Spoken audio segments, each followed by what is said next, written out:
গণেশ কুমাররা, গণেশ ভারতীরা নাম করে বলছি, ইলেকশন কমিশনারের কাজ বিহারে তারা করেছেন। ভুয়া ভোটারের নাম ঢুকিয়েছেন, প্রকৃত ভোটারদের নাম বাদ দিয়েছেন।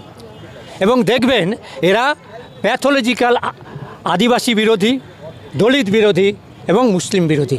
বিহারে 85 লক্ষ লোকের যে নাম বাদ গেছে, তার মধ্যে খুব বেশি হলো 20 লাখ মুসলমান, বাকি 65 লক্ষ হচ্ছে আদিবাসী। সেই আদিবাসীদের নাম বাদ দিয়েছে, দলিতদের নাম বাদ দিয়েছে, সাধারণ মানুষের নাম। ভারতবর্ষের আইন, সংবিধান, আমরা শুরু থেকেই বলছি নরেন্দ্র মোদীরা এবং নরেন্দ্র মোদীদের মতাদর্শ, যেটা আরএসএসের ব্রাহ্মণ্যবাদী মতাদর্শ, সেই মতাদর্শ দিয়ে সমস্ত কনস্টিটিউশনাল অর্গানাইজেশন, সাংবিধানিক যে সংস্থাগুলো, সবগুলোই তারা কার্যত দখল করে ফেলেছে। ফলে একটা বেআইনি ভারতবর্ষের যে আইনে নির্বাচন হয়, রিপ্রেজেন্টেশন অফ পিপুলস অ্যাক্ট 1950, 1950 সালে জনপ্রতিনিধিত্ব আইন এবং 51, এবং তার রুল হচ্ছে 1960 সালে। সেখানে কোথাও এই স্পেশাল ইন্টেনসিভ রিভিশন বলে কোনো কথা নেই। এমনকি 2023 সালে নির্বাচন কমিশন তার নিজের ডকুমেন্টের 48 পাতায় এই দেখুন ছবি করে দিয়েছে টাইপ অফ রিভিশন কীরকম: intensive revision, summary revision, special summary revision, partly intensive and partly summary revision. কোথাও আছে SIR, স্পেশাল ইন্টেন্সিভ রিভিশন বলে কোথাও দেখা গেল? আইনে নেই। এমনকি এরা যে 2002 সালের কথা বলছে বিহারে, 2003 সালের, সেটাও মিথ্যে কথা। আসলে নরেন্দ্র মোদীরা, বিজেপি, সংঘ পরিবার, এরা সবাই ইংরেজের দালাল ছিল। এরা স্বাধীনতা আন্দোলনের বিরোধিতা করেছে। এখন দেখুন দেশভক্তির উতলে উঠছে। ফলে এরা প্যাথোলজিক্যাল লায়ার, এদের ডিএনএটাই হচ্ছে মিথ্যে কথা বলার। হ্যাঁ, ফলে তার অনুগামীরা, নরেন্দ্র মোদীর অনুগামী হচ্ছে গণেশ কুমার, গণেশ ভারতী, এরা হচ্ছে নরেন্দ্র মোদীর অনুগামী। ফলে তারা দেখুন 2002 সালের প্রথমে অনেকেই চাইছিলেন যে 2003 সালে যে বিহারে SIR হয়েছে বলে যে কথা বলছেন, তার অর্ডারটা কোথায়? RTI করা হয়েছিল, হ্যাঁ, তথ্য আইন অনুযায়ী RTI করা হয়েছিল, সেখানে দেয়নি। প্রতিদিন প্রশ্ন করেছে, বলেছে হারিয়ে গিয়েছে। কিন্তু ভারতবর্ষের বেশ কিছু মানুষজন তো থাকে, তাদের কাছে এটা ছিল। যোগেন্দ্র যাদবজি এটা দেখিয়েছেন।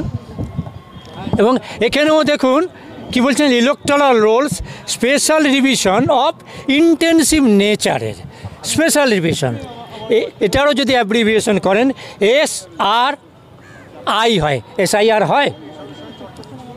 হ্যাঁ, ফলে গোটাটাই মিথ্যাচার এবং গাজোয়ারি। দুর্ভাগ্যটা যে এই নির্বাচন কমিশনের কাজ হচ্ছে ভারতবর্ষের সংবিধান অনুযায়ী চলা। ভারতবর্ষের সংবিধান কি বলছেন? যে ভারতবর্ষে যারা বসবাস করেন তারা সবাই ভারতীয় নাগরিক। এবং এই নাগরিকত্ব নিয়ে যে এত কথা বলছেন, হ্যাঁ, তো নাগরিকত্ব আইনটাই হয়েছে তো 1955 সালে। ভারতবর্ষের প্রথম নির্বাচন হয়েছে কত সালে? 1952 সালে। তো সেই সময় কথাই হচ্ছিল এবং প্রচলন ছিল কে নাগরিক, যারাই ভোট দেয় তারাই নাগরিক। এবং আরও মিথ্যাচার, এই যে 2003 সালে বিহারের যে দেখাচ্ছে এবং পশ্চিমবাংলায় যে দেখাচ্ছে, তো সেই সময় যেটা হয়েছিল রিভিশন, সেটা তো সেই বছর বা তার আগের বছরে ভোটার তালিকা, 20 বছর আগের ভোটার তালিকায় করেছিল, করেনি। এবং সেই সময়ও আপনি যদি এই 32 নম্বর প্যারা দেখেন, সেই 32 নম্বর প্যারায় দেখবেন কি বলছে: ইট ইজ ক্লারিফাইড, মানে এটা পরিষ্কার করে বলা হচ্ছে that it is not the job of the enumerator to determine the citizenship of individual. পরিষ্কার বলা হচ্ছে, নির্বাচন কমিশনে পরিষ্কার বলছেন যে এনুমারেটরদের, BLOদের এটা কাজই নয়। ফলে একটা বেআইনি সংবিধান বিরোধী। আসলে এরা যেটা চাইছে সেটা হচ্ছে যে ওদের নিজেদের মনোগত যারা মনুবাদকে সমর্থন করবে সেই অনুযায়ী এরা ভোটার তালিকা তৈরি করতে চাইছে। আসলে এসআইআরের নামে এরা ভোটার তালিকায় ভুয়ো ভোটার, যেটা বিহারে করেছে, বিহারে 5.5 লক্ষ ভুয়ো ভোটার জ্ঞানেশ ভারতীরা নাম করে বলছি, ইলেকশন কমিশনারের কাজ বিহারে তারা করেছেন, ভুয়া ভোটারের নাম ঢুকিয়েছেন, প্রকৃত ভোটারদের নাম বাদ দিয়েছেন। এবং দেখবেন এরা প্যাথোলজিক্যাল আদিবাসী বিরোধী, দলিত বিরোধী এবং মুসলিম বিরোধী। বিহারে 85 লক্ষ লোকের যে নাম বাদ গেছে, তার মধ্যে খুব বেশি হলে 20 লাখ মুসলমান, বাকি 65 লক্ষ হচ্ছে আদিবাসী। সেই আদিবাসীদের নাম বাদ দিয়েছে, দলিতদের নাম বাদ দিয়েছে, সাধারণ মানুষের নাম বাদ দিয়েছে। এবারও এটা বিজেপির শক্তির লক্ষণ নয়, এটা বিজেপি তো বলছে হিন্দুদের ভয় নেই, সিএতে আবেদন করবে, আবার সমস্যা মিটে যাবে। প্রথমত আপনি তো ভোটার তালিকায় নাম উঠলই না, প্রশ্নটা এসছে ভোটার তালিকার নাম থাকা না থাকা। নাগরিকত্বের ইস্যু আপনি বলছেন কেন? এই মতুয়া সম্প্রদায় প্রায় 60 লক্ষ মানুষ, তাদের নাম থাকবে এই ভোটার তালিকায়, এসআইআরে তাদের নাম থাকবে? এই গ্যারান্টি দিতে পারবে কেউ? বরং বিপরীতটাই হবে। বিহার দেখিয়েছে যে অধিকাংশ মানুষের নাম বাদ যাবে, এরা নাম বাদ দেবে, কারণ এরা অন্তর থেকে হচ্ছে মনুবাদী এরা। এবং দেখবেন বিহারে ব্যাপক পরিমাণে মহিলাদের, আমার মা বোনেদের নাম বাদ দিয়েছে। এরা হচ্ছে ভীষণ নারী বিদ্বেষী, মহিলা বিদ্বেষী আরএসএস, এবং আরএসএসের মতাদর্শে চালিত জ্ঞানেশ ভারতী। ফলে তারা বিহারে মহিলাদের বাদ দিয়েছে। পশ্চিমবাংলায় ওরা মুখে বলছেন নরেন্দ্র মোদী নারী শক্তির জাগরণ, আর বিহারে নারীদের বাদ দিয়েছে। পশ্চিমবাংলায় সবচেয়ে বেশি এসআইআর এই বিপদে পড়বে, কারণ বিয়ে হয়ে মেয়েরা অন্য জায়গায় চলে গেছে। 2002-এর যাদের 2001-এ বিয়ে হয়েছে, 2002-এ তার নামের তালিকায় তাদের নাম নেই, আর ওই দিকের তালিকার সঙ্গে অ্যাডজাস্ট করবে না।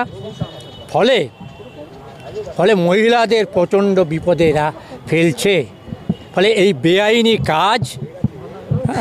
বেআইনি কাজ অবিলম্বে বন্ধ করার দাবি আমরা জানাচ্ছি।